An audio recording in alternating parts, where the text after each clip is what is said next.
जय माता की। नवरात्रि के 9वें दिन को महानवमी कहा जाता है और यह दिन माँ सिद्धिदात्री को समर्पित होता है। 9वें दिन की कथा। माँ सिद्धिदात्री की महिमा। प्राचीन समय की बात है, जब सृष्टि का निर्माण हो रहा था, तब चारों ओर केवल अंधकार ही अंधकार था। ना कोई रूप था, ना कोई आकार था, ना कोई देवता, ना कोई जीव। तब ब्रह्मांड में एक दिव्य शक्ति प्रकट हुई। वह थी आदि शक्ति। इन्हीं आदि शक्ति के 9 स्वरूपों की में अंतिम और पूर्ण स्वरूप है माँ सिद्धिदात्री। का अर्थ है सिद्धियाँ देने वाली माता। देवताओं की प्रार्थना। जब सृष्टि बनी तब देवताओं ने देखा कि उनके पास शक्तियाँ तो हैं, पर पूर्णता नहीं है। वे असुरों से युद्ध तो करते थे, लेकिन हर बार उन्हें कठिनाइयों का सामना करना पड़ता था। तब सभी देवता ब्रह्मा, विष्णु, महेश और अन्य देव एकत्र होकर आदि शक्ति की आराधना करने लगे। उन्होंने कहा, हे माँ, हमें ऐसी शक्ति दे कि हम धर्म की रक्षा कर सकें और अधर्म का नाश कर सकें। तब माँ सिद्धिदात्री प्रकट हुई।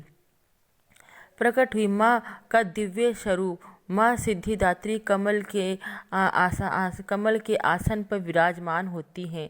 उनके 4 हाथ होते हैं। एक हाथ में चक्र, दूसरे हाथ में गदा, तीसरे हाथ में शंख, चौथे हाथ में कमल। उनका स्वरूप अत्यंत शांत और सौम्य और दिव्य होता है। 8वां सिद्धियों का वरदान। माँ सिद्धिदात्री ने देवताओं को 8 प्रमुख सिद्धियाँ प्रदान की, जिससे कि पहली अणिमा सूक्ष्म बनने की शक्ति, महिमा विशाल बनने की शक्ति, गरिमा अत्यंत भारी बनने की शक्ति, लाघिमा अत्यंत हल्का बनने की शक्ति, प्राप्ति इच्छित वस्तु प्राप्त करने की शक्ति, इच्छित वस्तु प्राप्त करने की शक्ति।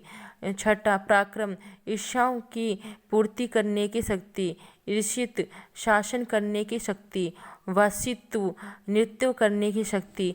इन सिद्धियों को पाकर देवता अत्यंत प्रसन्न हुए। भगवान शिव और सिद्धिदात्री कथा के अनुसार, जब भगवान शिव ने माँ सिद्धिदात्री की कठोर तपस्या की, तो माँ ने उन्हें भी ये सभी सिद्धियाँ प्रदान की।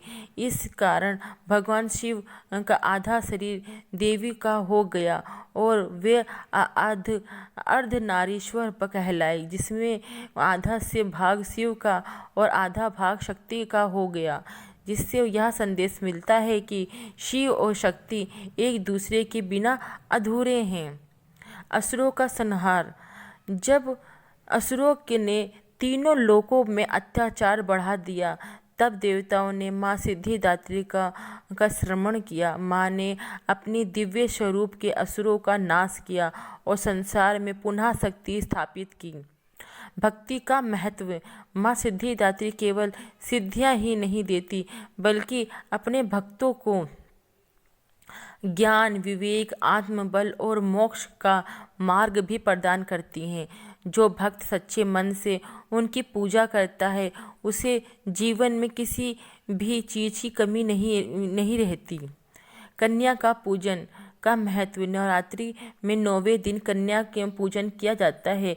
इस दिन 9 छोटी कन्याओं को माँ दुर्गा का स्वरूप मानकर उनके पैर धोए जाते हैं, उन्हें भोजन कराया जाता है और उपहार भी दिए जाते हैं, जैसे जिसकी श्रद्धा और भक्ति होती है। यह इस बात का प्रतीक है कि नारी ही शक्ति का रूप है। पूजा की विधि। सुबह स्नान और स्वच्छ वस्त्र पहने, माँ सिद्धिदात्री की मूर्ति या चित्र स्थापित करें, फूल, धूप, दीप अर्पित करें, ओम देवी सिद्धिदात्री नमः मंत्र का जप करें, भोग में हलवा, पूरी, चना चढ़ावें। जीवन के लिए संदेश है। इस कथा से हमें यह सीख मिलती है, सच्ची भक्ति से असंभव भी संभव हो जाता है। शक्ति और शिव, ऊर्जा और चेतना का संतुलन आवश्यकता है।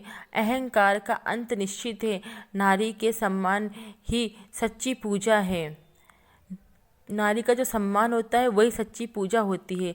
समापन यह है कि जब भी जीवन में कठिनाइयाँ आए, माँ सिद्धिदात्री का स्मरण करें।